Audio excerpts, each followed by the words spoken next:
The thing about the de Blasio Polly press release is that the New York Times Polly desk, prodigious.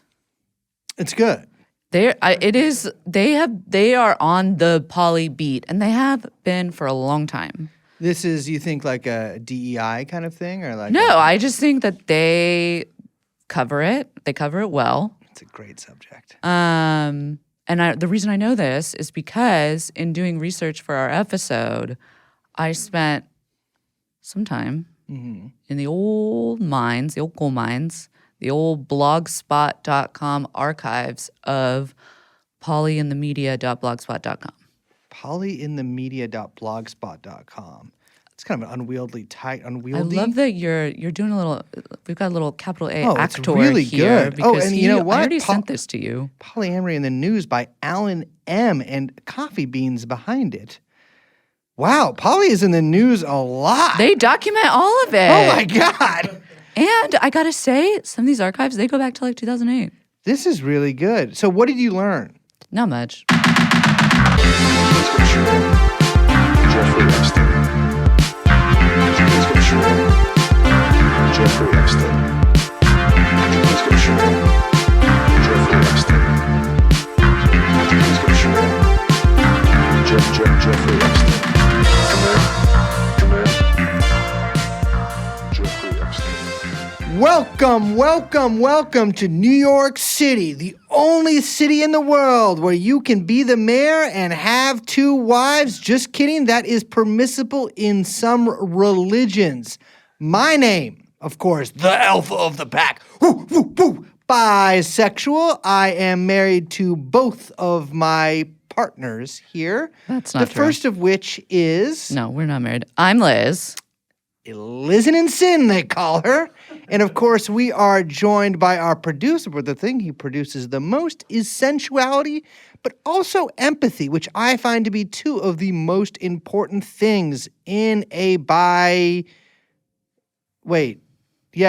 sexual relationship.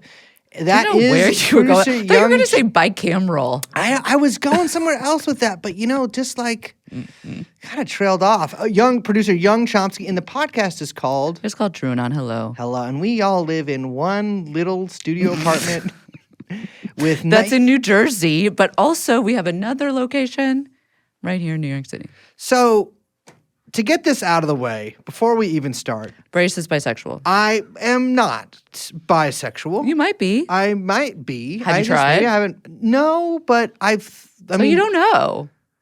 Can you picture me though doing that? I don't picture you doing much of anything. I'm picturing me doing that right now, and it's just like I just can't picture. Like I can't picture me just like sort of like we're cooking something together, and like I'm flipping the eggplant, not like the real eggplant. Wow, that's a slip. I'm babe. flipping it. Nope, it's not. That's a and slip. He's like got his shirt off because the oil's getting all over him from the eggplant. And like I just like bump into him and we sort of turn and we like look at each other. So of course I'm 5'4". He's You're having a meet cute in your kitchen? We've with your already met. Cutely. boyfriend? Not my boyfriend. And we sort of look at each other and I open my mouth and he opens his mouth and we kiss. I just can picture myself being like, I don't know. I don't know if you know how kissing works. I don't know. You open your mouth, he opens his mouth, and you sort of mush them together, and one person thrusts their tongue really far into the other person's mouth as a display of dominance and sort of masculinity. I just can't twisters. picture myself doing that. Yeah. I like women because I'm taller than them usually. That's basically what it boils You down are? to. Statistically, yes, but we're going off the whole world. Okay. At Well, global average of heights here. Because I'm actually pretty normal in the global You guys, south. before we get into the episode, I have something that I need to say. Oh, shit. What? It's about our man, George Santos, which is sort of related to what we're talking about today. It's Spiritually related. It's I think also just regular related Okay. subject. So he's not going to run for re-election. I'm very sad about this. I guess he might get like fully sanctioned. I don't know when this episode is going to come out, but by that time, maybe he will already have been whatever Congress censures him. Yeah. Because it came out that he also used campaign funds on a couple different things, including, well, we knew about him paying off his own credit card debt. Yeah. Which, like, I mean, makes sense. But then there was a bunch of OnlyFans transactions. Yeah. Apparently one at Hermes for like $4,100, which I'm assuming was a watch. A scarf? No, I think it was probably a watch. See, in my head, they just make scarves, but go ahead. And now everyone's mad at him again. The OnlyFans thing, listen, Whomst among us? I don't know. I just, people in glass houses. I'm just throwing gonna the keep- stone. Yes. I don't want to throw the stone. I'm just like, what are you, dude? I find him so charming. I really do like him, genuinely, Yeah. yes. But I'm just, the OnlyFans thing is crazy. I mean, we did that episode on him, and I was like, this will just be funny. And then I was like, man, this is a great guy. It's a good This guy. is so funny. He's like the less talented Mr. Ripley. Significantly less talented Mr. Ripley. Sort of just Mr. Ripley. Yeah. I would actually say we're going on where the scale has shifted to untalented. Yeah. Yeah, I know. Well, I think he'll have a good second career.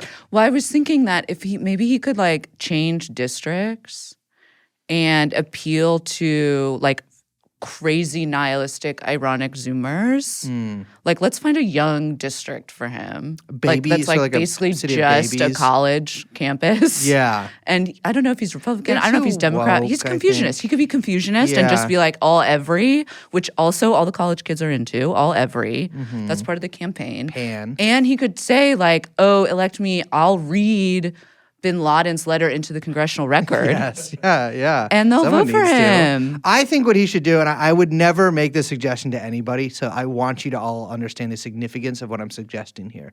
I think he should start a podcast. Yeah, that would be great. And I don't think he should start like a political podcast. I know No. that he probably will. I think he should start a podcast like talking about like Advice. culture, the Call in. movies. I think he should be mean about women's appearances. You know, Well, I don't think he should be too mean. I don't think he should be too mean, but I think he should be Like, razz him. razz him, you know? I think that he just should become a cultural commentator. Yes. I want to be clear. I would never say that about anybody. Well, I think he could do like a catty zoo crew kind of thing. I would join it. I Yeah. would leave you guys in our thruple But I think in a heartbeat. he should do like a live call-in. Yeah. Like advice. Yeah. Yeah. And he could call it all every. All every, any. All every. It's kind of Emrata style. Yeah, it doesn't make any sense. But Yeah. it does, kind of. Just like Emrata. Yeah. Facts. So we're talking about politics today, ladies and gentlemen. And we're not just talking about politics in general or politics even which many of you might particularly care about. We're talking about mayors. And we're talking specifically about one mayor. But I want to get the subject of mayors writ large out of the way first. We on TrueAnon, we haven't talked about this for a while, but we on TrueAnon hate mayors. I would say a mayor is my most despised local governmental position that you can hold. Well, what about all government? Where would you rank it? An all government? Yeah. Of like all positions. President is number one most badass. We're going senator is cool there too, especially a southern senator who's Wait, like, we're ranking them by cool or by most hated? cool. Well, and then that's the binary I exist on. Is I hate something or it's cool. Then But you also hate cool stuff. we're going generals, and then we're going the other armed forces, then Congress, and then mayor. No, then like city councilman, then mayor. So mayor is my number one. Mayor's really bad. You know what? last. The only thing that's good about Mayor is that it's a great Halloween costume, really which good I've always Halloween said. You costume. just It's wear a sashed. suit, Yeah. top hat, and a huge sash that says the mayor. And people go, "Who are you?" And you say, "I'm the mayor." My whole life, I've always had one bullshit mayor after another. Shout out Gavin Newsom. Gruesome Gavin Newsom, dead Ed Lee. Literally dead Ed Lee. Oh, I just want some ice cream. Oh, my heart. Whatever. Fuck that guy. Yeah, he's And not then that piece of shit London Breed. Goddamn fucking racehorse name. You didn't live through Willie Brown? I did live through Willie Brown, but I like Willie Brown. Yeah, he is sort of cartoon mayor. He's also He's kind of Mayor Quimby. he is very much Mayor Quimby, but also definitely the reason San Francisco is the way it is. But Oh, his yeah. corruption is, I think, a sort of classique mayoral corruption, whereas the other ones were, I think, a little pathetic. Yeah, little like nouveau bureaucrat riche, Yes, yeah. Whereas Little Willie Brown, technocrat. de mayor, bloodless technocrat. yeah. Not Tammany Hall. Yeah. You know. Willie Brown was classic Tammany Hall style. Yeah. And here in New York City, obviously very famous loser mayors, right? I remember in 2020, right before COVID, we went to Reno to Young Chomsky and I and a lot of other people to canvass for Bernard Sanders, the senator from Israel, and Mayor de Blasio was speaking in the office.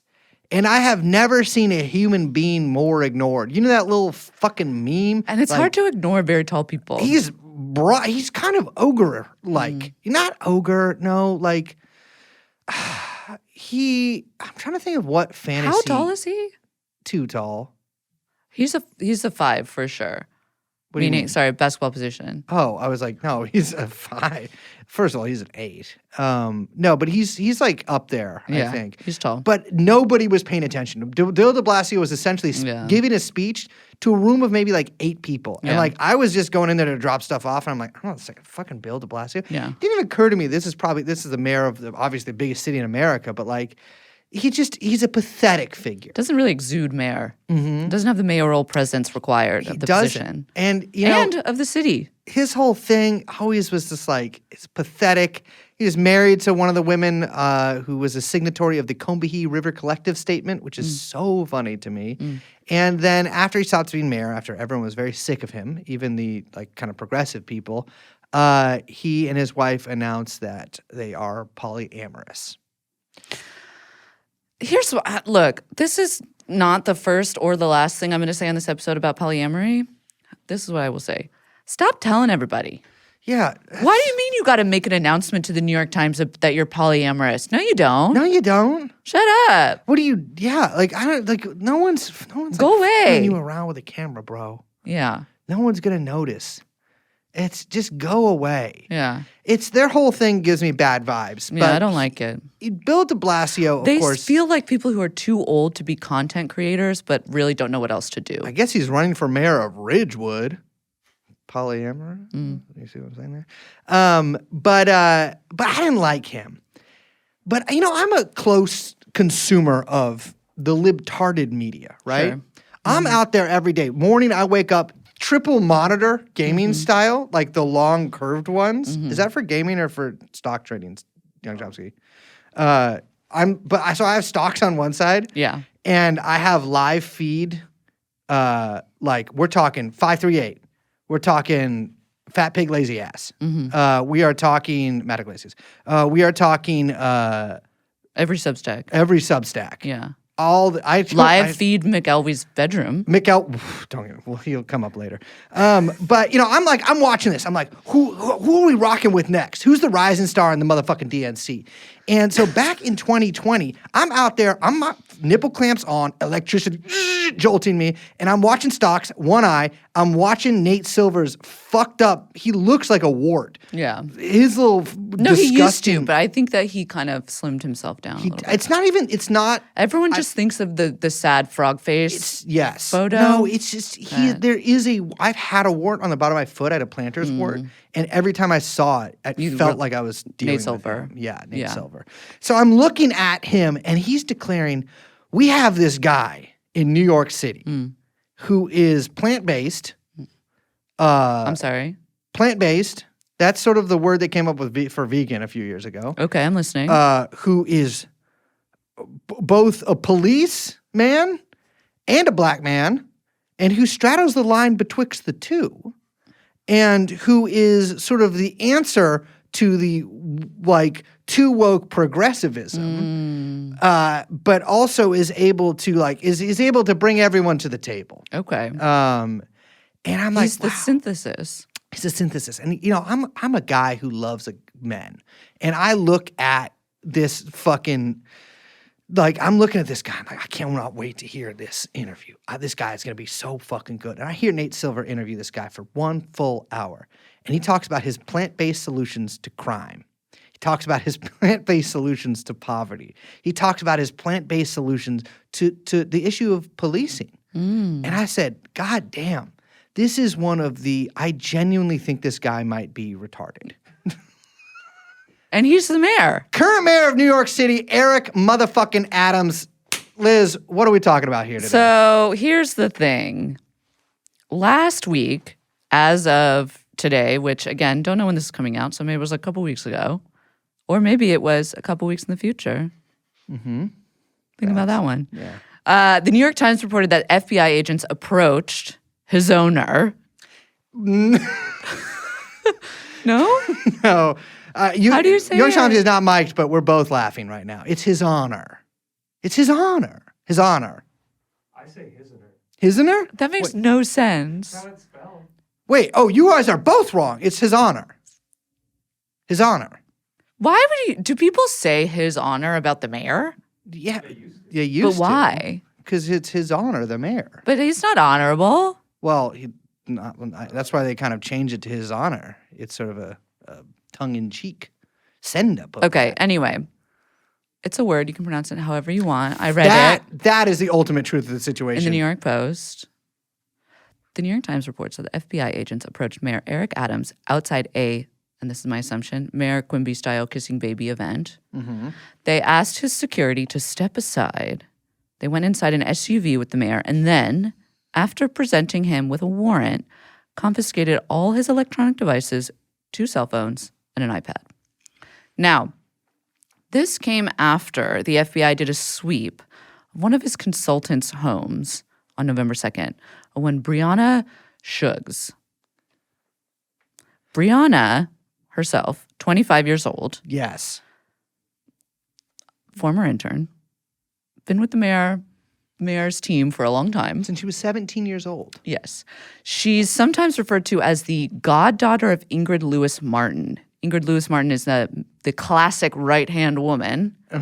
I think she's really the one who's driving the Eric Adams car. Yeah, driving, such as it is driving. Yeah. Now, Brianna was on a monthly retainer, but showed that she was also paid $150K from the Adams campaign since 2021, not including about $17K of payments that came from Eric Adams' personal account. So when the feds raided her home, they took 2 of her laptops, 3 iPhones, and a mysterious manila folder simply labeled Eric Adams. Apparently, hours before that FBI raid, the NYPD sent officers to do a, quote, wellness check on Brianna, which to me suggests a little bit of a tip-off. The mayor... Yes, very much so. The mayor was actually in D.C. at that time. Yes, he had just arrived. Now, the problem was it wasn't just Brianna's home that was raided. CNN later reported that the FBI also raided over a dozen other locations, including, and we'll get into how or why this could be relevant, the home of an executive at Turkish Airlines. And this is it. This is from CNN. 100 agents executed search warrants or conducted interviews at a dozen locations simultaneously at 6 a.m. So they had a whole fucking crew out. Boom, boom, boom, boom, boom. Simultaneous, some guy is okay, ready, go, on all of these locations. Yeah. All advisors, contributors, fundraisers, team members of one, his honor, Eric Adams. So the mayor, like we said, he was in D.C. He gets what I imagine to be quite flummoxed. Yeah. And is 6 a.m. He's said to have a huge meeting at the White House with Joseph Robinette Biden, Sleepy Joe himself. They're discussing putting Joe Biden in a memory care facility. Yes. Having a little sleepy meeting together. Cozy in what I assume to be a long kind of sleepy stocking cap and nightgown, Yeah. which would be a very cute photo op actually with the two of them. Now I that think Joe I think about Biden it. should wear long, loose, sleepy style Yes, clothing. Yeah, and I do would think that improve his Eric public Adams image. could pull it off. I think Eric Adams could pull off a elf, like Santa elf style thing really well. I think the red and green. Yeah, with he the would look peaked good cap in would that. look good on him. Yeah. But I think he, in general, point is like nice on a pointed shape. Yeah. Well, his head is very round. Yeah. So, okay, out of an abundance of caution, Mayor Eric Adams cancels his meeting, completely flummoxed. He says that he needs to get to Brianna because she suffered and this is a quote, traumatic experience. Though he also says he hasn't yet spoken to her, so I don't know how he knew that. And then he says, and this is going to be probably the first of what will be many quotables, because goddamn, the shit that comes out of this mayor's mouth is incredible. He says, although I am mayor, I have not stopped being a man and a human. It's crazy because that's what makes Adams so impressive. Like when I listened to that Nate Silver interview, I was like, this guy is not only a mayor, but he's a man and a human. Because for me, when I became a podcaster, you shed those things. Instantly shed those things. I mean, to be fair, most mayors, they're, cretins. I mean, speaking of subhuman. Turkey, I am kind of genderless. Well, I'm kind of like a guy who would be maybe an advisor to one of their little sultans a couple hundred years ago, if you catch my drift. So all of this is to say that this is there's a federal investigation into whether the 2021 mayoral campaign of Eric Adams and apparently conspired with the Turkish government to take illegal campaign donations. Now, so far, 2 campaign contributors who are brothers, which already nefarious. Weird when you're too close with family. I'm just going to say it. I think it's weird. I don't know. 2 campaign contributors who are brothers. Yeah. You're up to something. Yeah. You're up to something. You need some distance there. Anybody who's in business with a brother, what are you, Mario Luigi? You know what I mean? It's like, I don't really know what you guys are up to here. I feel like it's not healthy to be doing that kind of stuff. You know what I mean? So the brothers have pled guilty to straw donor conspiracy charges, our favorite kind of donor conspiracy charges.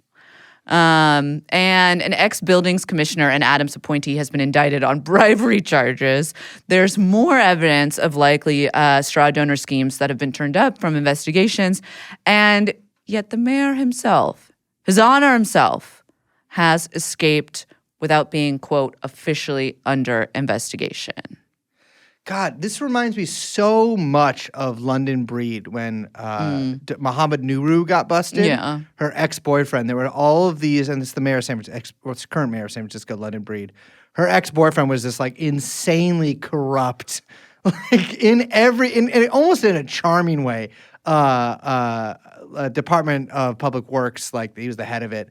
And it was like we were all so looking forward to her getting busted because all these signs pointed to her like engaging in some illegal activity, but they never do. She got off. Yeah, they never do. I mean, the same thing with Willie Brown is like, and this is during his mayoral stint, he was obviously like very much fingered in a lot of illegal activities. Not what I can't say fingered. Well, the man liked to finger. Speaking of, I mean, he built his mistress a house in this illegal way. The guy had a lot of mistresses. He was in bed with these weird developers out in Honors Point. Just a fucking freak. But stop talking about the mayor being in bed and fingering people. Why? We're literally started off the episode talking about polyamorous mayors, and we'll be getting to Eric Adams' rumored polyamorous style sexual romantic relationship. We don't know if it's sexual. Later, we don't know if it's sexual. That is true. It could just be the amorous and the poly. I could see. You don't have to. Yeah, that's honestly, that's genuine facts.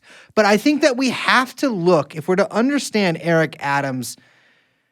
I know he's a confusing character to a lot of people who pay attention to him at all. Right? He seems like somebody who doesn't quite know where he is a lot of the time. And he is sort of just going to events and is like, I'm Puerto Rican, or raising flags, taking down flags sometimes. Right. He's going to Israel. He did go to Israel in the aftermath of the October 7th attacks. He's kind of just like going around. Went to Turkey quite a few times. So he was kind of playing around in the Middle East there. Well, if he's poly. If he's poly, you know what? know. And he brings, but his whole thing is that Eric Adams makes it very clear that he believes not only is he mayor of New York City, but that he is New York City. Now, let it be known, I'm a New York hater. I think there's too many tall women here, and it's cold a lot. Okay. And, it's kind of corny. And so I think it's kind of corny. But Eric Adams is New York. And I think we got to talk about that a little bit. So he was born in Brooklyn, same as myself, born and motherfucking raised Crooklyn, New York, like I always say. Family moved to Queens, and he was a little ruffian as a kid. He was in little minor kind of non-murdering style gangs. He seems to have a kind of nostalgia for it. He always talks about his early life, and particularly one really life-changing experience. And in fact, it changed his life so much that he had to change the story about it a few times. But basically, the crux of the story, although the details have changed sometimes wildly from retellings, is there was a woman that he was either hired to, she was either a go-go dancer that he was hired to help out after she broke her leg, or she was just a lady he was doing yard work for. But That's one easy to confuse. Easy to confuse. Yeah, I mean, she could be both.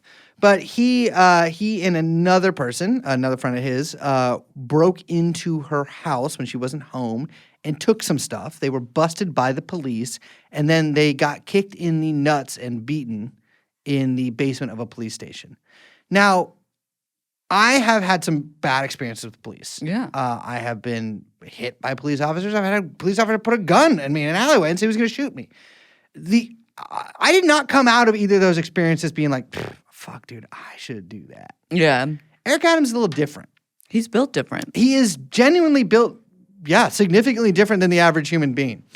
There's another part of this story, too. So, again, this part is actually more consistent than some other sections of the story, but he was part of a group of, I think, 13 young black men who were assembled by the Reverend Herbert Daughtry, who was, I think, the head, or at least very involved in something called the National Black United Front, which Eric Adams was apparently a youth leader in. It was kind of like a left-wing, still around, I think, but like a left-wing Pan-Africanist group. And they were like, this was in the aftermath of a couple of pretty big police brutality cases. And they were like, listen, we need some people to work inside the system. And now Eric Adams has told this story. I listened to it was like a 2-hour interview that some oral history thing did a number of years ago when he was Brooklyn Borough president about his time in the police force. He tells the story differently to different audiences, but in some tellings, he was basically sent in there on a kamikaze mission to go in there and basically be an activist and cause as much trouble as possible. And on other sort of tellings of it, he's going in there to actually try to reform it from the inside.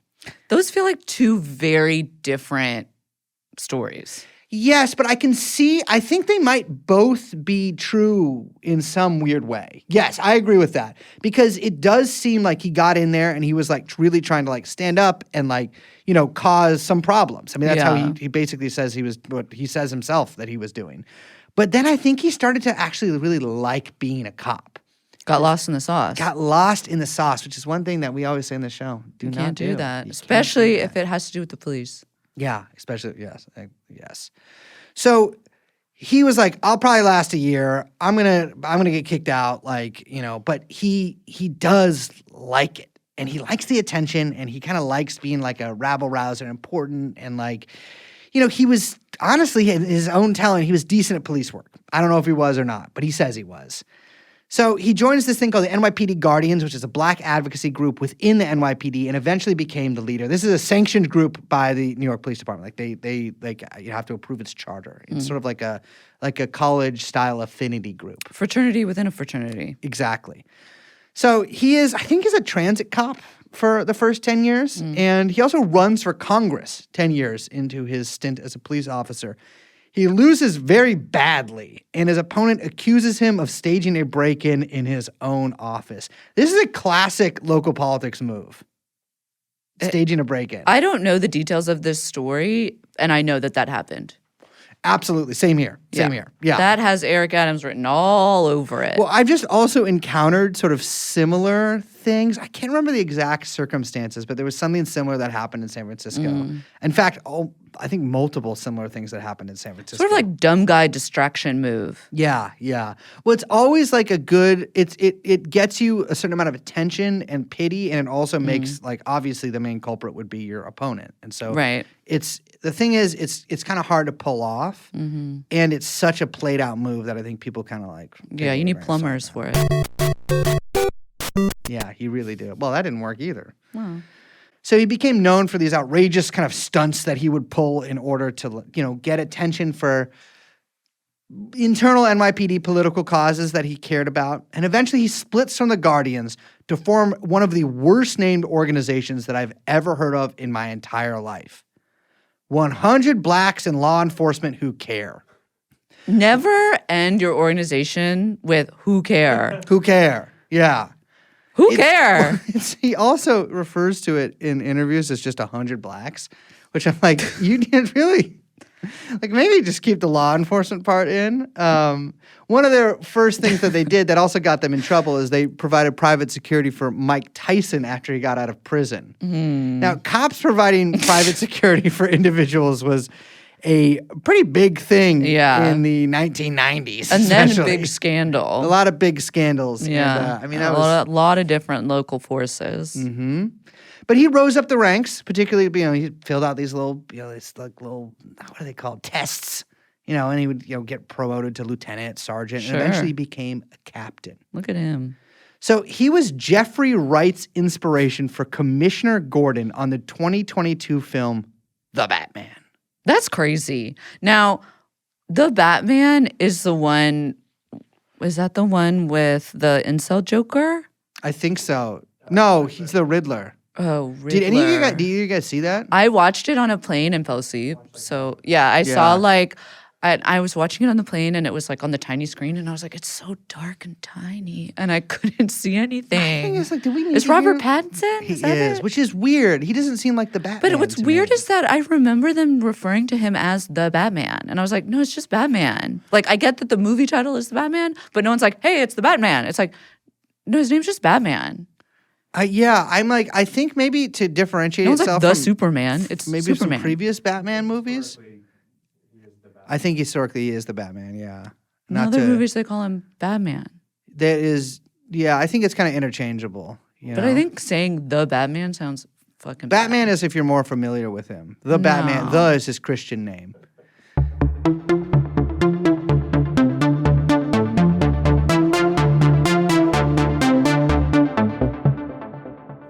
So, Eric Adams is kind of constantly having these press conferences. And like his career in the NYPD is a little bit contentious because, he's doing this kind of activism stuff, but he's also like self-promoting, sort of viciously self-promoting, and he's kind of always the center of attention there. So eventually he spoke out against some NYPD bullshit that they pulled in favor of Mike Bloomberg, who, God, remember Bloomberg's presidential campaign? Bloomberg.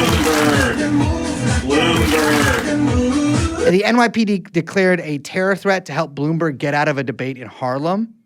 Eric Adams gets taken up on charges because he spoke out against this, and then he retires. And he seems to have, it's weird because, even just like not even from his own telling, from just like looking at his career on the outside, like he had a pretty contentious time within the NYPD. And the way he talks about police officers is like he doesn't have that like bullshit, like it's a thing of honor and like it's the thin blue line. Like he talks about it like, abuse people. It's like you have ultimate power. You can do whatever you want.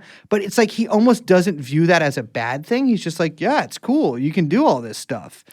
I watched, I was reading a profile of him and they quoted something that he said in, I think he was like part of a bunch of hearings on the NYPD and abuses during Giuliani's. Stop and frisk, yeah. Yeah, and so he really like came out, that was like one of his big, during his campaign. He was able to kind of basically have like 1 foot in, 1 foot out. Yeah. And not totally be a critic, but at least like kind of put on the like kind of give people the idea that he was a critic, even though he's never really been that critical. Yeah.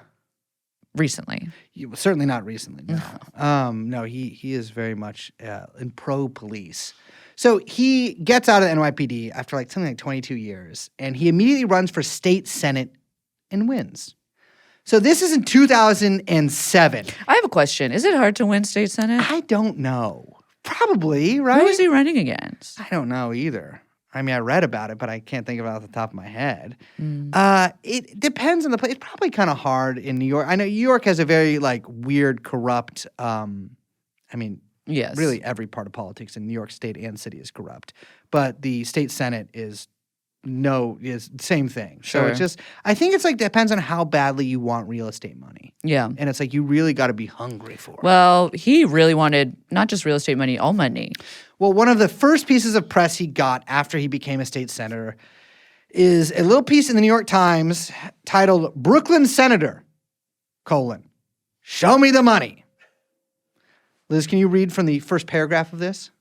Lawmakers like to say they are motivated by a sense of civic duty, or to right wrongs, or to better the lives of their fellow man. But for State Senator Eric Adams, a Brooklyn Democrat, it comes down to cash. That's not exactly the thing that you want to be. You don't really want that. Yeah, so but he here's was- the thing, like, What? one thing I do kind of like about Adams, because I do kind of like him in a weird way. Of course. Yeah. Is that like he reads that and he's like, yep, That's true. that's me. That's true. I love I'm money. all about the money. It's all Yeah. about the money. And you know what? It is. Facts. It is facts. Well, that's the thing is like, listen, I'm not stupid enough to think that like a guy like Eric Adams is running for state senator, out of like the goodness of his heart to help the people of. No. It's not. And that's like, I think we've talked about this on the show before. Certainly talked about this in private, but like, you know, if you're politicians, 99.99999% of them are either just like the craziest narcissist, or, and I don't mean this in like even a jokey way, or like genuinely autistic, and also kind of a narcissist. Like and that's I think Eric Adams, the former, to a T. Yeah. You know, it's not. I'm sure that there are some people who like genuinely want to help people. I've known some people, some politicians who want to help people, but like it really a lot of is- them get disillusioned. A lot of them get disillusioned. Yeah, like that's the thing is if you're not, you have to be autistic in order to not get disillusioned. Here's the thing. Everyone's always like, get into local politics. And I'm like, just get into podcasting. Just get into podcasting, or just like Our friend George Santos. George Santos. I mean, or just. I think that one of the most important things you can do is become one of those annoying, crazy people that just harasses local politicians. Yeah. You know? That's always good. Just like identify your local crank, take them down, Yeah. take their position, become the local crank. Yeah. You want to become an enemy of the mayor. Yeah, that's always good. Yeah, it certainly is. And So- to probably get your name in the paper, which is probably part of what you wanted from getting into local politics in the first place. But we're saying that message to like podcast fans, right? Who are like mostly kind of both like Mensa or models. That's kind of the Eminem thing that we got going on totally. with TrueAnon fans. Mensa Yeah. models. Well, that's what like Patreon tells us from the Analytics. Yeah. The average person, though, all about that motherfucking money. Yeah. And Eric Adams, no different. Sure. And one of the best ways to make money as a local or actually really any politician is fucking real estate money. New York City is a city with a lot of buildings in it, as far as I'm aware. In fact, I would say that's kind of what makes it a city, right? Is the preponderance of buildings in this fucking dump. And a lot of times those buildings are built not just by like one or two guys, but actually by full companies. Interesting. And sometimes they just don't build one building. That's like their whole business. Right. Those guys, they need a lot of, they need to grease the wheel sometimes. They need some regulatory smoothing. They need to put some butter in the ass of the, I'm making a Last Tango in Paris thing. Jesus. But imagine I was able to make that more smoothly than I did, perhaps by using butter. So he gets really, and of course the mafia is like and there's mafias and then there's mafias. He gets investigated by the state IG for Inspector General for rigging bids on a site for a racetrack casino, which is, I gotta That's say, very classico. That's classico. Yeah. That's classico. You can't hate on that. Just, you can't hate on the state senator, taking some money on the side for the racetrack casino. Yeah, you really can. I mean, he's just like a ton of his money comes from real estate. It's like, and this is the same with so many of these fucking people. As somebody who is very involved in local politics in San Francisco, real estate money is like the deciding factor in a lot of races. There's usually one candidate who's just like the real estate candidate, and then maybe another candidate who doesn't mean they're necessarily good, but who just isn't the real estate candidate. They kind of put their eggs in one basket, and they have basically unlimited money. So he becomes Brooklyn Borough President in 2013. I just real quick, I looked into. I don't understand what borough president is. Isn't this largely kind of like not real? I cannot begin to tell you how stupid the governance structures of New York City are. Don't even get me started on this. It's because it's like not a real position. I mean, it is a real position, but it's not like really a real position. It is a real. It's basically the way that I have my survey of New York City, the makeup of New York City politics. I'm not talking about like political parties. I'm talking about the actual way that the governance here is structured. I can only come to the conclusion that it is basically just a way to funnel real estate money to as many people as possible. To as many politicians as possible. Yeah. So, of course, as a Brooklyn Borough President. Sure. Yeah. You got to think of this. Whenever we're talking about political positions here, you can just take out anything that you have associated with politics of that position and just think of it as like the label on a political cartoon where that features a slide filled with cash that's coming from a real estate company into the open maw of a politician. That's all this is. It exists to give politicians real estate money and construction money, which is basically the same thing. Right. So he's a real character when he becomes Brooklyn Borough President. His whole thing is like, I am Brooklyn. Like I'm like, he loves to go to events. He loves to be the center of attention. He loves to be like a guy about town. And he is just like completely out of his fucking mind. Yeah, he started partnering at some point with a woman named Tracy Collins. Now, that is now his romantic partner. But at the time, when he was borough president, not romantic partner, allegedly, because she was his then chair of the educational task force. And they kind of started a campaign together called Stop the Sag, which I think has a great ring to it. But fuck those actors. Yeah, would have like billboards all around Brooklyn encouraging youth to, and this is the quote from the campaign, quote, literally pull up their pants.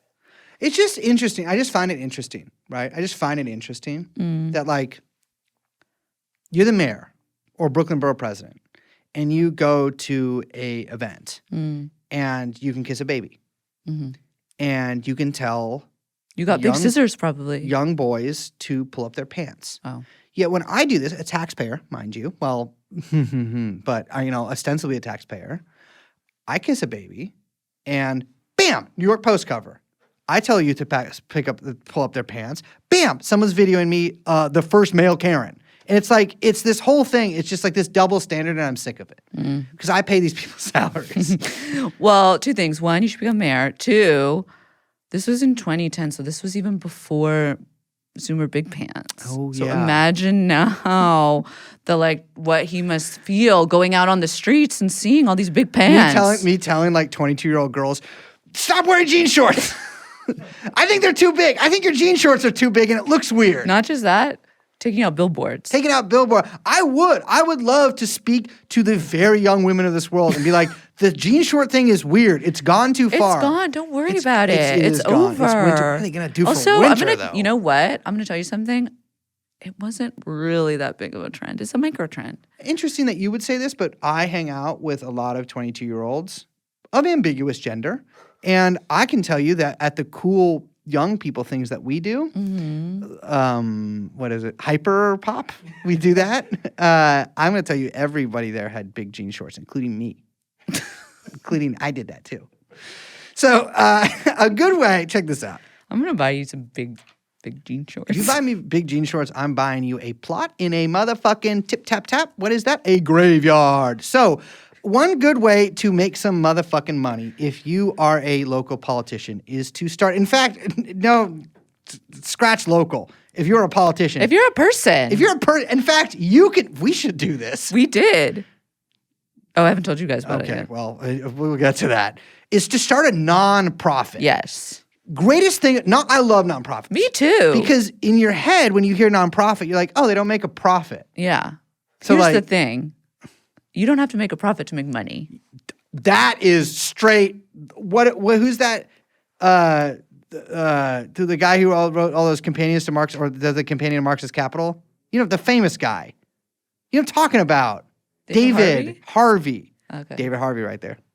There's a lot of people that wrote companions. Though. I know, That's but like he's a whole the thing. most famous one. Okay. Yeah, indisputably, David Harvey's the most famous one. Okay. Okay, but when you say okay like that, it sounds like you're disagreeing. I don't understand women. A great way to make money is to start a nonprofit because you can actually, there's all these rules that the man put in place to stop our politicians from doing the number one thing that human beings in America should do, which is hustling and making money. So, we're talking about Eric Adams getting in trouble for all these campaign donations. Well, a great way to give a politician money to do what they want and you kind of max out on that campaign donation limit is to donate to their nonprofit. In this case, the One Brooklyn Fund, which is a great name. I think that de Blasio had something called like the One Manhattan or maybe the One City Fund that was like kind of similar. We're gonna have the One Podcast Fund. We should start a nonprofit. Yeah, why not? What would Let's it just, do? you know what we should do? We should start one and then let's see what happens.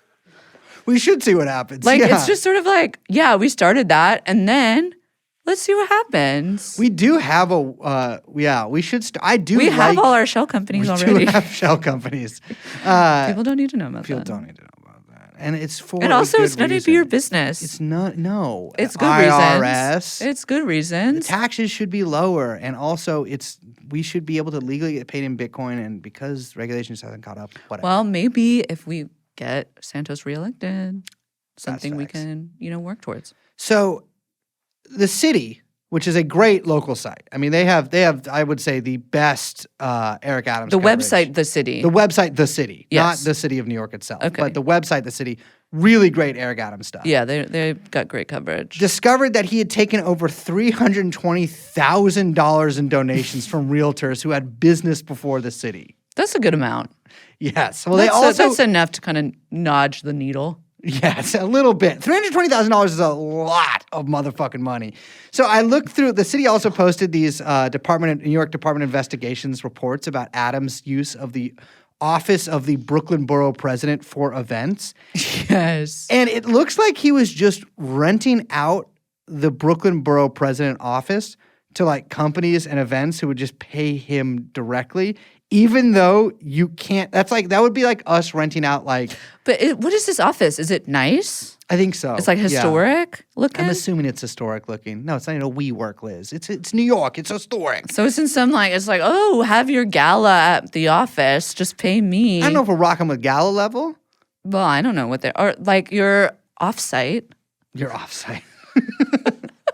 Yeah, so yeah, you're offsite. But he was Those are the basically- two poles. You either have a gala or an offsite. yeah. Nothing in between. Don't fucking call me for anything else. Yeah, correct, Liz. So he was renting out his office for galas and offsites and making like tens of thousands of dollars. And there was 2 investigations about this. And I got to tell you, fundraising for Eric Adams has always been really tough. You talked earlier about these people getting arrested, these straw donor schemes. And it's just like, the man needs to make money. The man's a hustler. He is New York. New York is nothing if not what, Liz? Hustle culture. Yeah. In New York. Actually, I got to say, I listened to an interview with Mayor Eric Adams, now Mayor Eric His Adams, honor. his honor, on Barry Weiss's podcast. So fire. Which I got to say, by the way, real quick, that like the cover of her podcast on Spotify looks way too much like the cover of Allison Roman's podcast on Spotify. What's her podcast called? It's called like Seriously or something, I right? don't, it's like it's something like yeah, seriously, honestly, seriously, honestly, yes. like actually. Can I not to get too off topic here, but I have to. I don't know if I mentioned this in a previous episode. I think I might have. We can talk actually. about whatever we want, any It topic is we our want. podcast. Yeah, You're fuck right. it. So obviously, like Barry Weiss's, that all those people's whole thing is that like they like they're anti Those people? Yeah, annoying Jewish people. Okay, there we go. Thank you. Though, like their whole thing is like they're crazy Zionists, right? And like they sort of like try to make nice with anti-woke people because they're anti-woke as well. But like in order to like they're like whatever the new neocons are. Right. But after October 7th, like all the FP, like her fucking website was all like, is pro-Israel stuff. The one non-Israel related article was an article complaining about how you have to tip too many places now. And I'm like, dude, this is not good for don't guys, this is not good for the Jews. That article, I don't understand why that website exists when Tablet magazine exists. It's the same thing as Tablet. Yeah. Just let a billion bovine berry newsletters bloom. But you watched the interview with Eric Adams on her shit. Listen to it. I have to say that they played that song, the Alicia Keys Jay-Z song. And also the intro music was No Sleep Till Brooklyn. Oh man. I was just like, Barry, what are you doing? It was so fucking corny and weird. And then she opened the whole thing saying like, oh, I left San Francisco, or I left New York after living there for so long because my wife is a 6th generation Californian, which she just threw out there. And I was like, I know who that is. Yeah. Your wife whose family owns Yasha like Levine all knows who that is. Yeah, all the water in California. Yes, she's 6th generation because, her family owns literally the water, which is something that should not be privately owned. Anyway, but then she was like, so we left and we moved to California and I always loved New York, but everyone is always saying like, is New York going to become the next San Francisco? Everyone's always saying that. And Eric Adams, I think his answer was something like, he was like, yeah, everyone is saying that, but it's not because we care and we do things differently here through our care. And as you can see, we care. I was like, he might be the first, like, he's such a, straight facts mayor. Straight facts. Where it's just like, the shit that comes out of his mouth is like, none of it makes sense. It's all like tautological, and yet I can't get enough. He is like, he's sort of like a booster for the city in this way that like feels, I don't know, like something you'd see in like a movie or something. Yes. That's like it's just like he's like a cartoon mayor. New York, we care. Like we're ready. Yes. It's like he's doing like Bing Bong videos like 2 years after it's a thing. Yes, yeah, he is. And he was. He's I can't even imagine the shit that he has planned every year for 9/11. Oh my God, he is 9/11. I don't know what that means. Well, he ran for mayor in 2021, right? And I want to make something very clear here. Eric Adams is a semi-religious man. And I say semi-religious because I don't know if he's like following the word of, well, he is following the word of God. I don't know if he's like doing the things that you're supposed to do to go to heaven. I guess I should put it like that. But he believes in God in a crazy way. I mean, that is from the like onset of his mayoral stint. And from his campaign, really, he has made one thing very clear, that 30-something years ago, God, which is like the man upstairs, the guy, told him, woke him out of his sleep and said to him, you will become mayor on January 1st, 2022. Now, this is like a kind of thing. When did he say that to us? He said that many times in the past after he became few mayor? years. Because I'm he like, can't say it before, No, like that doesn't hold sway unless you say it before it happens. Otherwise, I'm like, I don't know if I believe you. Yeah, well, you lack a little something called faith, but I still respect you. And that's what New York's all about. Related, real quick, I will say that, and I've told you this before, but I don't think I've said this on the podcast, that a friend of mine met with Kanye a long time ago, back when he was in Paris, just dating Kim. And he said that to my friend that God had told him that he was supposed to become creative director of the world. That God was supposed to, or that Kanye No, was God supposed to? wanted Kanye to become creative director of the world. That's what he said. he might be right. I mean, he kind of did for a little bit. Did for a little bit, yeah. Crazy. I don't like the way those shoes look. What's that guy who makes the gross movies? Sarah likes him. You know what I'm talking about? Existenz? Cronenberg. They look like Cronenberg shoes to me. Yeezys. Well, anyways, Eric Adams is on a mission from God. And he makes that very clear, that God put him in the position he is supposed to be in, that he rules New York in a, quote, godlike way. Now, sometimes when people who are deeply religious describe their actions, they will say that they're acting in the godly way, which means out of deference or not out of deference, but in the manner, a holy, enacting what they view as God's will. Sure. I think he literally has repeated himself. In fact, I know that he's repeated himself multiple ways, that he rules New York in a God-like way, which is... Do you think he knows the difference between those two things? That's the thing. I'm giving him the benefit of the doubt. He might genuinely not really know the difference there. Right, but it is a psycho thing to say. Well, there was a lot of questions when he started running for mayor, right? And my number one question to a guy who's running for mayor in a town, or a woman, is I'm going to ask, do you live here? That's fair, right? I mean, that's like, I feel like when you fill out the I'm running for mayor application, which I assume you have to fill out. Yeah. And I assume you is a do. thing. Yeah, you have to. Yeah, you have to. You declare. You write your name. You say, I do declare I'm running for mayor, which rhymes, and then you have a laugh. And then it asks you for your address, and you write that down. And then the person checking the form is like, that address has to be in the place that you are running for mayor of. Like, that's sort of like the number one thing. Well, Eric Adams does things a little differently. He does things in a New York kind of way. Which means he lives in New Jersey. He lives in Fort Lee, New Jersey. Yes, in a condominium. Well, it's a little more complicated than that, right? So Eric Adams, as we have hinted at in this episode previously, I don't know why I said it like that, but as we said in this episode, is perhaps in a, let's say, borderless relationship with... It's open. Well, it's open. You know, I'm not saying they're an open relationship, but their relationship is open, you know? Oh, I thought you meant his relationship to the city is open. Well, that is very much true. And just like an open relationship, it seems to be making people miserable after a couple of years.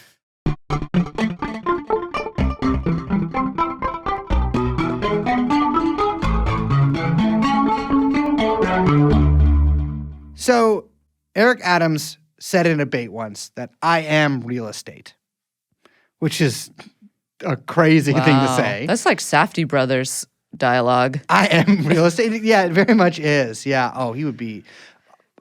I have a lot of creative visions for Eric Adams, which I will get to at the end of the episode. We've said before. I have texted Adam like 6 times. Like I want him. I have said that the Adam Friedland show needs to a season finale has to be with Eric Adams. But I do think Eric Adams would do well in a Safdie style movie after he is like destroyed in a re-election, like loses re-election so badly, reputation tarnished. Everyone's like, get this guy out of here. We hate this guy. He's such a loser. And then he makes his triumphant return to the culture in a Safdie Brothers movie, and everyone is like, oh my God, I ironically love Eric Adams. I'm going to keep posting this reaction meme of his face from the Safdie Brothers movie on Twitter. And it's going to be so cool, and it's such a vibe. Yeah. And like, that's how that would happen. So he is real estate. He is the Safdie Brothers. He is New York City. It turns out he owns a number of properties. Yeah. In fact, he's a landlord, which I think is what he kind of meant by I am real estate. He told reporters, he's like, no, I don't live in New Jersey. Because people were like, you live in New Jersey. He's like, I don't live in New Jersey. I live in Bed-Stuy. Don't worry, I live in Bed-Stuy. In fact, I'll give you a tour of my apartment. He gives them the tour of the apartment. It so clearly belongs to his son. Yes. That like, it's not even like, does this belong to his son? It belongs to, his son lives there. His son's shoes are lined up on the side of the bed. Yes. Which is, that's it's an incredible son. video. The shoes live in the closet, right? The shoes don't live next to the bed. No. What? You know what's next to the bed? What do you like jump over your shoes to get in the bed? Yeah. No. Next to the bed is dandruff shakings from when I shake my head out at night. There's a bunch of loose cords and like random electronics, rotten food, rats, What else are we talking here? PS3, PS4, of course, the classic PS5 broken. And I'm going to say this, women's underwear that I bought to give the appearance that I'm fucking in there. I put it on the ground. All different shapes and sizes. So Eric Adams is like, I live here. And there's a great painting that I think says diverse city on it. And like with like a painting of people. He's the so best. cool. He's so fucking cool. But there's a problem because he also is listed as a partial owner on a co-op in Brooklyn. And he co-owns this property in Fort Lee, New Jersey with another woman. So I have been informed by two tipsters, people who are... Gumshoes. No, well, yes, but they're journalists. Oh. I want to differentiate them from what we call They're not our gumshoes. listeners. They're real journalists. Those are, enemy combatants who have turned. That the rumor is that Eric Adams is polyamorous. Now, I have spent the past week on the phone and texting and typing with a number of people who report on the city for a living. And I was able to not find any conclusive evidence that he is. Yeah. So I can't sue him for that. But I don't think it, I don't really know how lawsuits work or Okay. why people sue people. Yeah. I think it's something that you do to get other people's attention. Well, yeah. But I have been told that like that's kind of what some people think, that he might be polyamorous. I think he's got the vibe. I'm going to say this. I'm not going to say, we've been ragging on Poly a lot in this episode. I don't even think it's poly. This is the vibe. Yeah, that's It's what I'm like saying. swinger, It's like, which is different. I think consider this. Eric Adams might not know these are two different women. No, I think he does. Mm-hmm. And I feel like it's very classic, like, no one's going to hold me down. Well, he said, yes, I think so too. So in my quest for this, one of the guys I talked to was this guy, Max Rivlin Nadler, who is, I believe, the editor of Hellgate, which is like a local news website. Okay. He tips me off to this Hot 97 interview. Classic.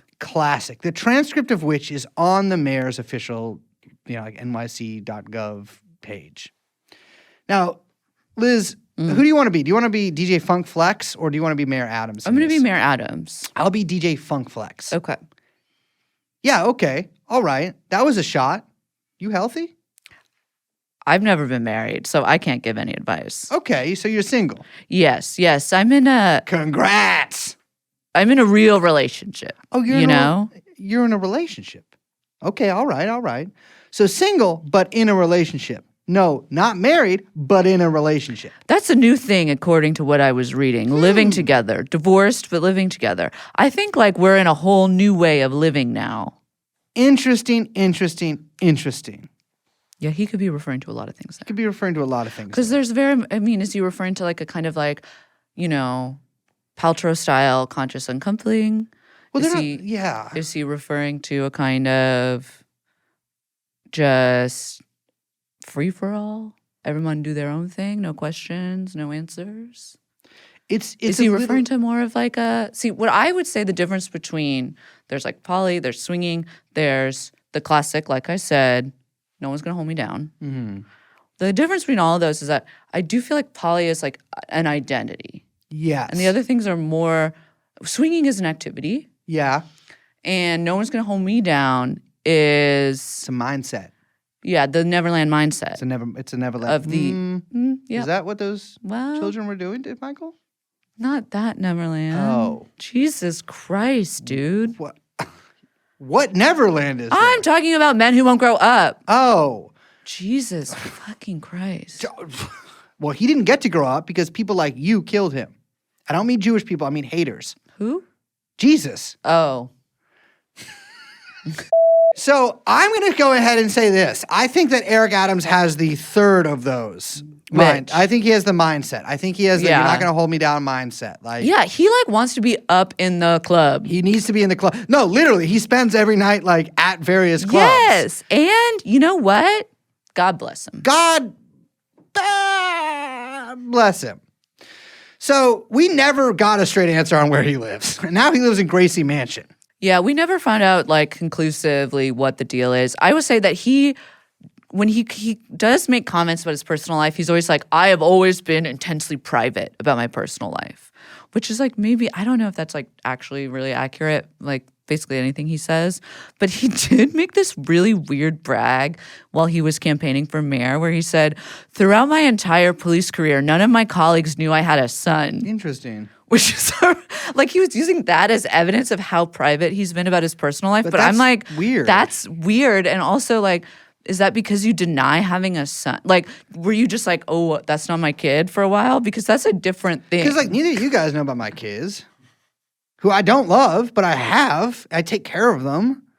But like it is crazy to like, because police, I just have two colleagues. But also I think that like feed, not your thing or whatever you're talking about, but back to Adams, I think that does buttress our claim that he's in the mindset because he's like, I'm not telling my boys about my kid because then they're going to be asking about baby mama. Yeah. And I got to be up in the club every night. Yeah. Too many questions asked. Yeah, it's too many questions asked. He doesn't like that. He does not like questions. Doesn't like hard questions. So his fundraising during his mayoral campaign was, you guessed it, heavy real estate. Classic mayoral move right there. He was known to be very, let's say, quid pro quo. And a quote from, I think it's an article in The City, which was from a former police officer turned director of integrity at the Teamsters 237, who fundraised for Adams and was later arrested for doing so. He said Eric Adams wouldn't get out of bed for less than 25 G's. Respect. I'll get out of bed if I have to pee. Yeah, I get out of bed for free every day of the motherfucking life I've ever lived. I got stuff to do. Also, you know what? I think that you don't want to be in bed all day. You don't want to be in bed all day. It's not good for your mental health, and we're all about mental health awareness. We are making you very aware of your mental health. You are schizophrenic. This whole podcast is directed towards us talking to you. Saying this backward. Kill.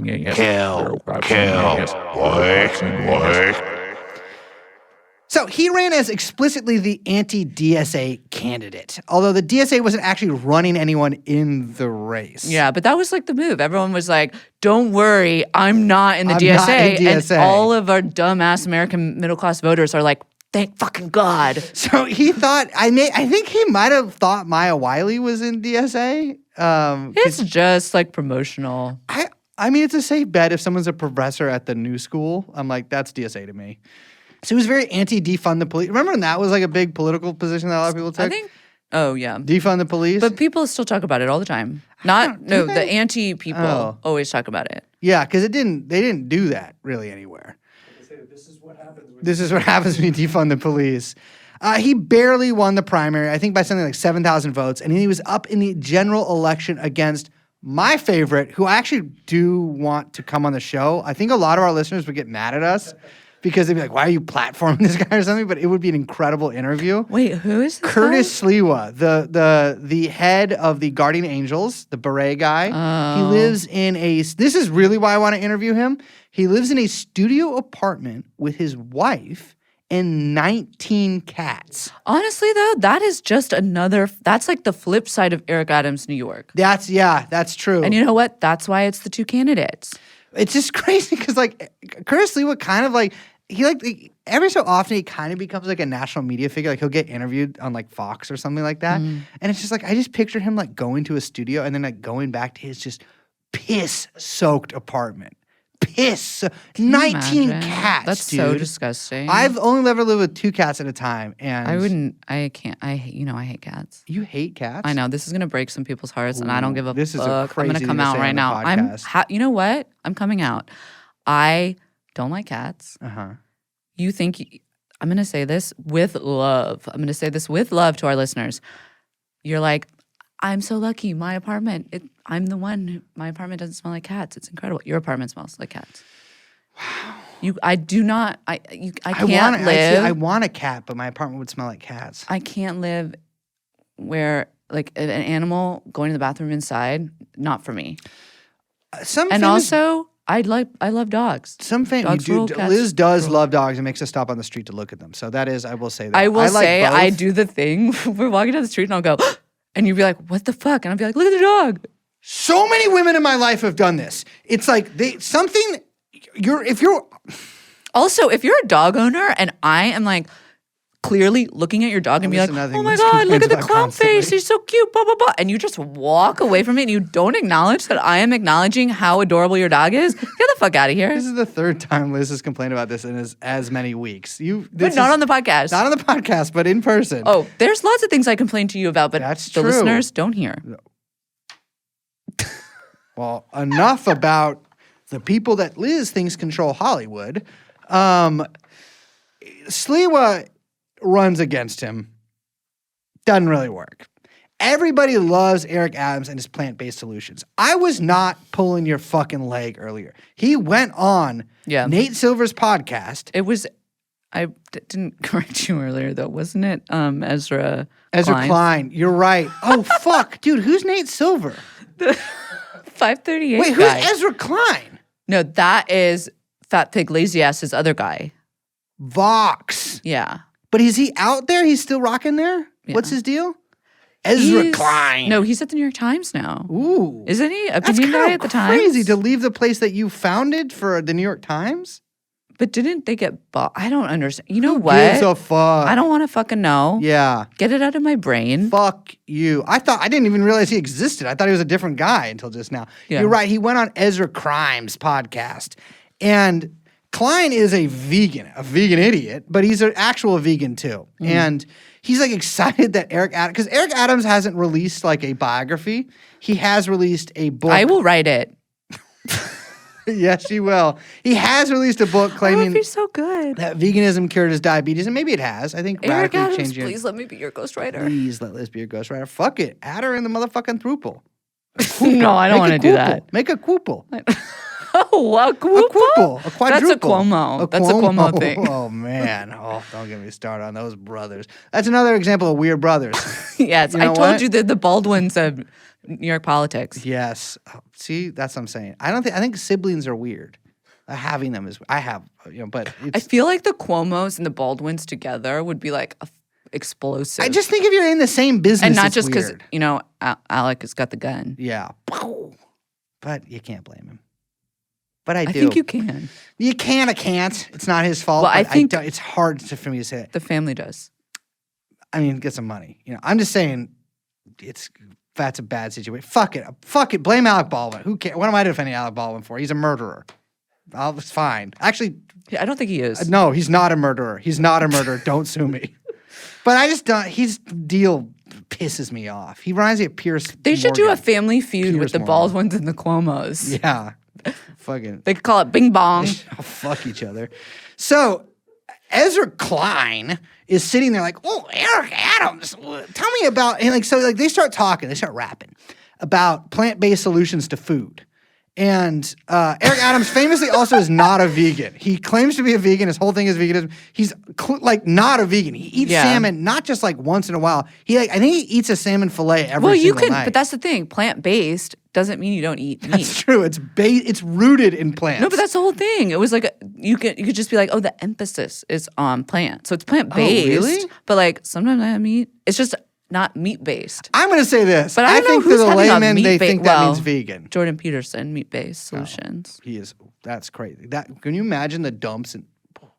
Regardless, everyone loves him. And so, Klein's talking to him. He's like, I love your plant-based shit. And Eric Adams can tell that like Ezra Klein likes saying the word plant-based. Yeah. And so Eric Adams starts saying plant-based. And he's like, so I was in Rikers, our prison. And then he corrects himself and says jail. I'm like, you're a cop. But he's like, our prison. And I was talking to all these young guys that were in there. And they're all dyslexic, which Eric Adams is himself.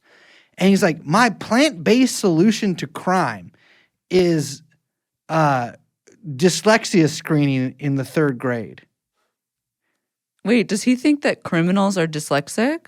Like all criminals are dyslexic? Listen, I don't know what kind of 19th century policing courses this guy took, but he does see. I mean, I could see a guy thinking that, you know what I mean? Like, oh, they can't read good, so they turn to crime. But like, you got to read the numbers on the money. That is, talk about 19, that's a crazy ass thing to think. I mean, I'm sure there's a lot of people with learning disabilities who turn to crime. I don't know. But because they're like, I can't learn. I can't read. So had to hit him. Forrest Gump didn't. He kind of did. Vietnam? Oh, maybe you were pro-war, but, you know, it's a democracy after all. We can have different opinions. So he goes and meets with Pelosi, grabs them big old honkers, meets with Joe Biden. They're He's so like, big. so she's racking some hooties. You know, they sort of love doing this with new big name politicians, right? Always an up and coming Democratic person, right? Sometimes it sticks. Gavin Newsom, I think that he is like a guy that it's stuck with. He's the governor. We're definitely stuck with him. We're stuck with him, but he's a guy who, like, I would say that if Gavin Newsom ran for president, I wouldn't be like, why are you running for president? You know what I mean? Like, he has built the DNC path there. Sure. Eric Adams, London Breed failed to achieve national prominence. They were kind of like pumping her up for a while. Yeah. Kamala, same Jury's thing. still out. Who? Jury's still out on Kamala. Jury's still out on Kamala. She's achieved something. And for that, one, we should applaud. Thank you.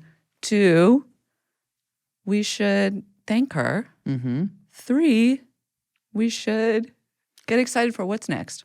And 4, You should go to her house. Talking to you schizophrenic listeners, go to her house. Don't Go say to it, her Brace. Don't say it, admiral Brace. house. just go there. Don't do anything wrong. yeah. Just Just go see what's in. up. Just tell her how much you like her. So he's like glad Hanny. He's like, you know, I think they were like, this is gonna be like one of our guys because he's the Democrats were really like not doing well with the whole defund the police thing. They were like, we're not like that. We're not like that. We're not like that. Yeah. We kind of fight back against the crazies. What a better way to fight back against the crazies than a black guy who loves the cops, right? And plant-based solutions. And plant-based solutions, which is, yeah. That's so this like, is you know. a typical headline from Politico in 2022. National Dems are calling in a new communications expert, Eric Adams. The New York mayor spoke last week at the Democratic Congressional Campaign Committee event at the request of Speaker Nancy Pelosi and Rep. Sean Patrick Maloney. So they were like, this guy is going to be our fucking guy. That's crazy because if anyone listening has heard this man speak, you're like, I think he needs to speak with an expert. Like, he needs a King's Speech type situation. Yeah. Never seen it, so the I mayor's don't, but I speech- know there's that a mayor's speech issue. The mayor's speech. So he immediately allows for the largest rent increase in years in New York City, famously calls a very old lady, a Jewish lady, who's a renters' rights activist, a plantation owner for protesting him. Yeah. I think he does this a couple of different times, actually. Yeah, in a couple different ways. Yeah. But then a crisis, bad thing erupts. The migrant crisis. Yes. So 140,000 migrants have made it to New York City, some on buses from Texas. The shelter system overloaded. A funny thing about that, I was talking to a guy I know who works in the New York City shelter system about this, and who also told me to say on the show that I do believe this myself, that Eric Adams has the Costanza stuff, the Costanza syndrome, where if you believe the lie, then it's true. That's not just Costanza, man. I know, but I think that does make sense to me for Eric Adams. But you know, Abbott and I think a couple other governors in the South have been busing migrants places. Yeah. And I gotta say, just from like a completely just neutral perspective, it's working to like get the Democratic like mayors and whatever to be like, we need to close the border. We need to close the border. So like their plan is working. They weren't sending that many buses to New York, but a bunch of people, they were sending them to D.C., and a bunch of people were making their way up to New York. But Yeah. Eric Adams Because DC stinks. D.C. fucking sucks. Yeah. I mean, we love it there. But Eric Adams gets on TV, and he's like, Abbott is like sending all these buses here. And then so Abbott actually starts sending more buses to New York City.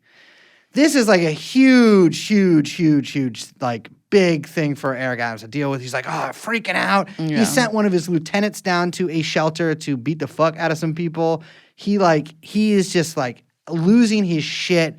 It is like his big crisis.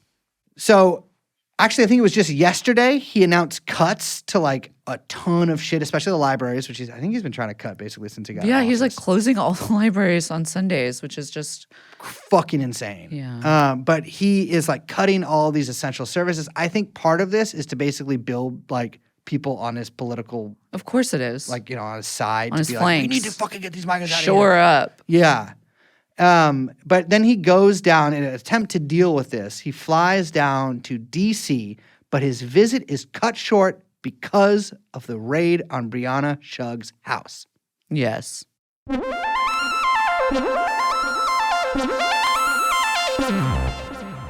So I mentioned the Turkey stuff at the top of the episode, and now we got to circle back around to this because, and I don't even know how long we've been going, but you know what? We're going to keep going, and we're going to go a little bit longer than that. This is a fun one. I'm having fun. I like Eric Adams. Me too. I voted for him. I like the idea of a plant-based solution. A plant? Oh, I bet you do. I mean, what could be wrong with that? Think about it. Plant-based solution. So, like I said, the FBI, alongside Manhattan prosecutors, they have been investigating whether his 2021 campaign conspired with the Turkish government and I guess a Brooklyn construction company called KSK Construction Group, classic construction company name, to funnel all of this money into his campaign via a straw donor scheme. The mayor has, like, over the years, made statements and done appearances, like, with a lot of, like, Turkish cultural groups and kind of publicly said his own support for Turkish people, the Turkish government, in a vast number of ways. He's rocking with them Turks. You could put it that way. There was a tweet from 2022. He said, "I've had a special connection with Turkish New Yorkers since I was Brooklyn borough president." Like, he just be saying shit. Yeah. I don't even know. True. What does that even mean? Anyway, so New York Times says, this is how this all went down. In the summer of 2021, after Adams won the Democratic primary for mayor, he got in touch. So he hadn't won yet the actual mayoral race. But it looked like he might. Yeah, but he won the Democratic primary. But it's still the summer. He got in touch with a guy named Daniel Nigro, the then city fire commissioner. Also mobbed up position, I'm just going to say. Every single fucking job in city kind of government city in New York commissioner. is like, yeah. So Daniel Nigro was, up until February of last year, the longest-serving fire commissioner in FDNY history. He even oversaw all of the rescue operations on 9/11. So this guy is like, you know, cemented in, classic bureaucrat. You know, he's up there.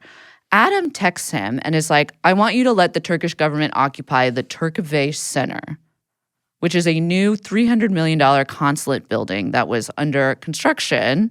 It was over by the UN, and it wasn't yet approved for occupancy because it had all these, like, faulty elevators, smoke alarms weren't working, like classic, like, you know, it wasn't up to code. Yeah. So he texts him being like, just let him occupy it. Turkey, like, you know, officials from Turkey were going to be in town because of the big UN General Assembly meeting. They wanted to, you know, have a big, I'm assuming, ribbon cutting event. Yeah. They wanted to have a joint to hang at. Yeah. So Nigro handled the request. And days later, on September 21st, Turkish president, you know him, you love him, Erdogan, our biggest fan, biggest patron, $50 pedophile TR, 4 years. He is in NYC. He's cutting that ribbon. He's taking photos. He's at this new center, and which is now basically the consulate. Happy is the man who says he is a Turk. Yes. What he did say was that it does, this massive size skyscraper reflected Turkey's increased power. Yeah, they're kind of going, especially at that time, not doing so great with the whole money thing over there. Yeah. Inflation over there in Turkey. I don't know. It was like a big thing. Whatever. I'm like, who really cares? But something that's a big no-no as the mayor. You can't kind of do that thing. So Adam says, you know, for his part, he's like, "Oh, I did reach out to the commissioner. This is what elected officials do." But at the time, he was borough president of Brooklyn, which is, like we said, just like a ceremonial job. So why Turkey? What's going on with this? Yeah. So Turkey is a land of contrasts, right? You've got Zaza, you've got Alevi there, you've got Kurds, you've got the classic Turk. It's all Greek to me, right? But they have sort of long been trying to gain influence in New York. And Turkey is also essentially a mafia state, right? Yeah. Like it really, really, I mean, if you think corruption here is in New York is bad, it's also bad there. You know, Erdogan is a like, he's a mafioso, you know?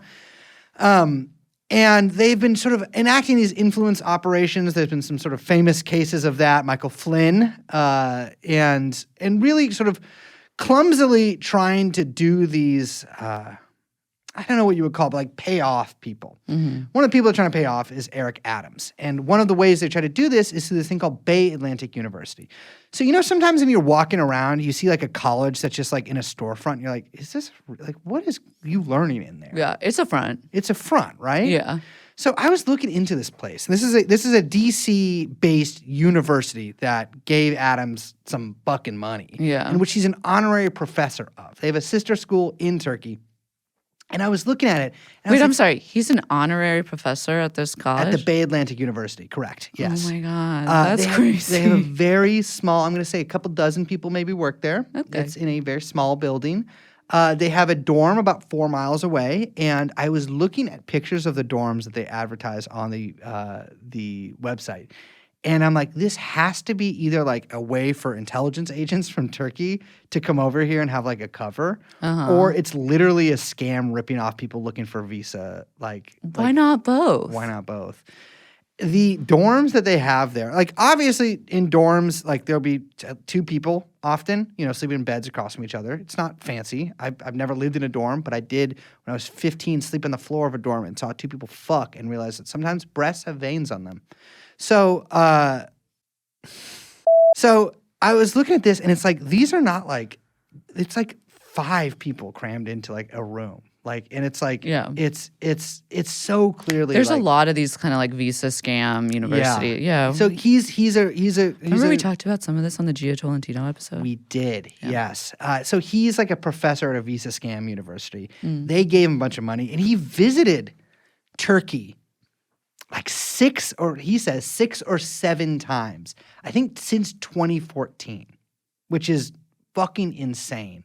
And like his campaign, so KSK Construction used to be called Kiska Construction. They, I believe, were the contractors behind the High Line. Probably. And like construction in New York City is mob the fuck up. Yeah. And mob doesn't just mean Italian. Every ethnicity's got a little mob.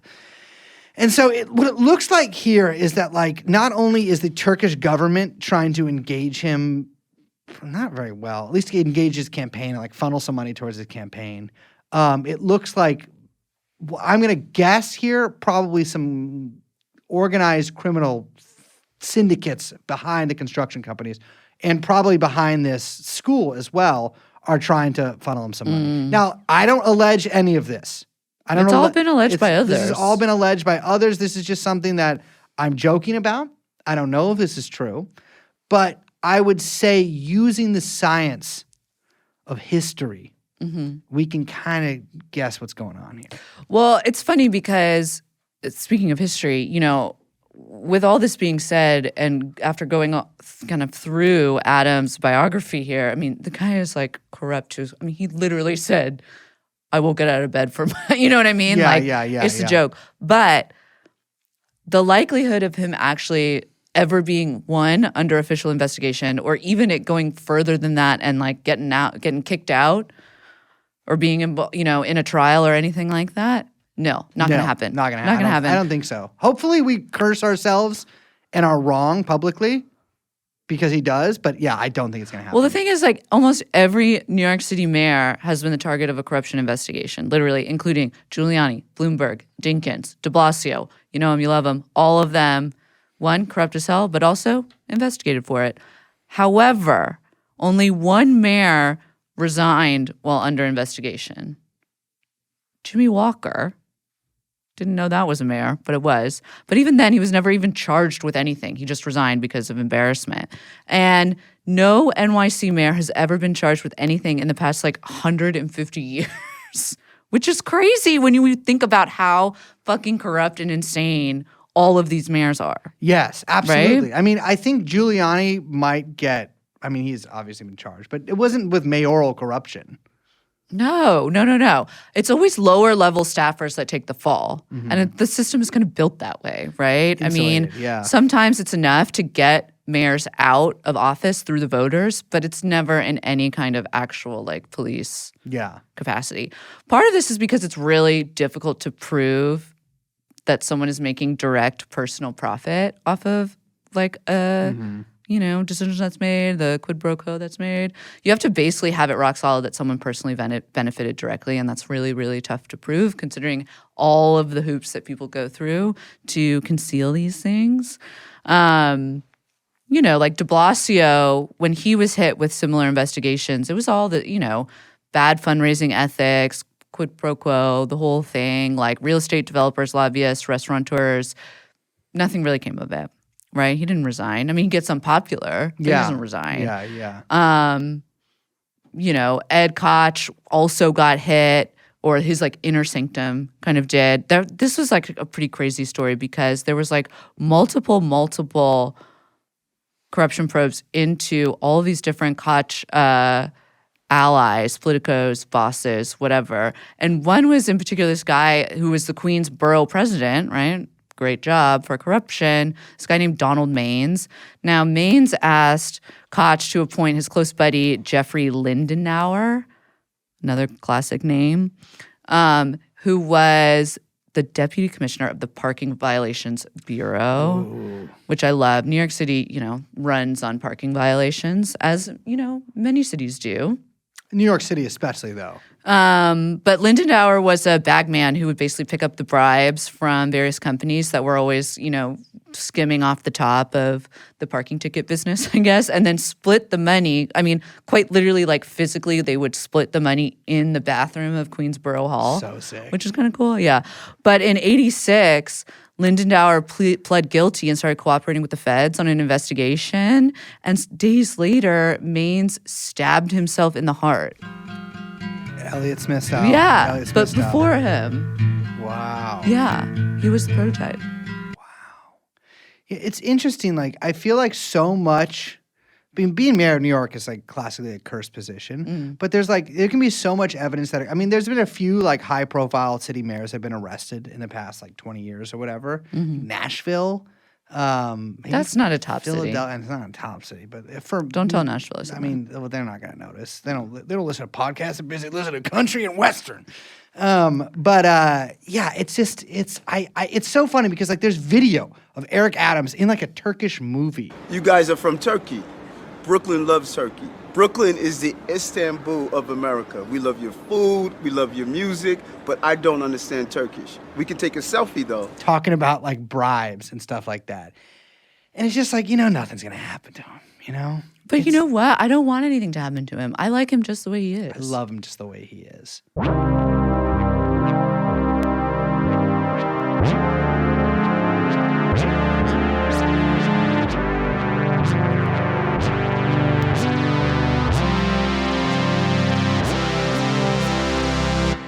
Now, all this talk about New York politics reminds me of probably the greatest political story to come out of the state of New York. Well, technically it came out of New York by way of Jamaica. Sleazy Elliot Spitzer turned a resort hot tub into a steamy love cauldron over the weekend, kissing and sucking the toes of his topless mistress, Liz Smith, in front of families with children, mortified witnesses told the Post. The still married former Love Gov and Smith, Mayor de Blasio's ex-mouthpiece, were spied frolicking near the family pool at around 4 p.m. Sunday at the Half Moon Family Resort in Montego Bay, Jamaica. It was gross, said a hotel witness who was vacationing with her family. That is Pete Buttigieg, Chief of Staff Liz Smith, and former disgraced New York Governor Elliot Spitzer getting his toes sucked. If I saw someone getting their toes sucked in a hot tub, you know what I'm doing? Walking the other way. I'm playing them like a fucking Andean flute. I'm getting down there and I'm blowing on the tops of his toe. Little pan style. I'm gripping that thing like a what's the corn Mexicans eat? Mayonnaise? No, like the thing where they put like mayonnaise on it. I'm gripping him like one of those. Like Mexican street corn. Ooh, yes, but there's a real name for it. Ooh. Like the Ocarina of Time. Elliot Spitzer's foot. My solution to this, my solution to all of this is like, I don't understand.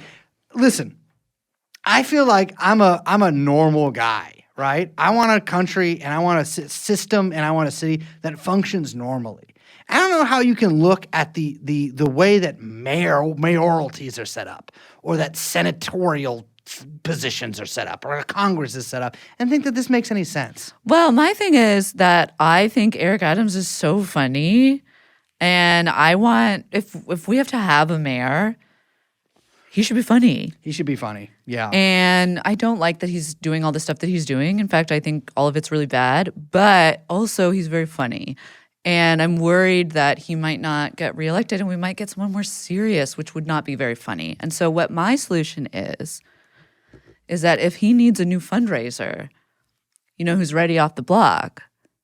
Sean McElwee, who does have connections to the, which I won't say, but I know, to his campaign or to his office. I'll say this. Sean McElwee needs to get back in the fucking game. Yeah, man. People only care about news stories for like 2 weeks. Yeah, no one remember. Look, remind us who you are. Remind us who you are. Remind us what made you great. Remind us, abolish ICE. Yeah. Take up space. Take up. You know what? Say it from your chest. Take up space. Take up space. Didn't have any other choice. So I'll say this. Eric Adams once said in an interview that I listened to yesterday, instead of saying woe is me, I say why not me? He says people on social media don't decide elections. People on Social Security do. What? Yeah, that's a really good line. You know what? That's facts. It is facts. That's straight facts. Yeah. But people on social media decide other things. And of course, haters will become my waiters when I sit down at the table of success. I'm telling you, the guy has, and I've listened to a lot of Eric Adams talking in the past week. The guy has two main things. One, he's fake vegan. Mm-hmm. And two, God has chosen him for this position. And Liz, I don't know about you, but I don't want to go to hell. Well, I don't want to get in the way of what God decides. That's what I'm saying. So, like, if God needs him to take money from Turkey and to raise the rent and to cut other budget and to do all this other stuff, then that's God's will. And it's like, I'm sorry, I'm like not trying to argue with God. I support Eric Adams. I support Eric Adams getting on the Adam Friedland show. Please make it happen immediately. Call your congressman.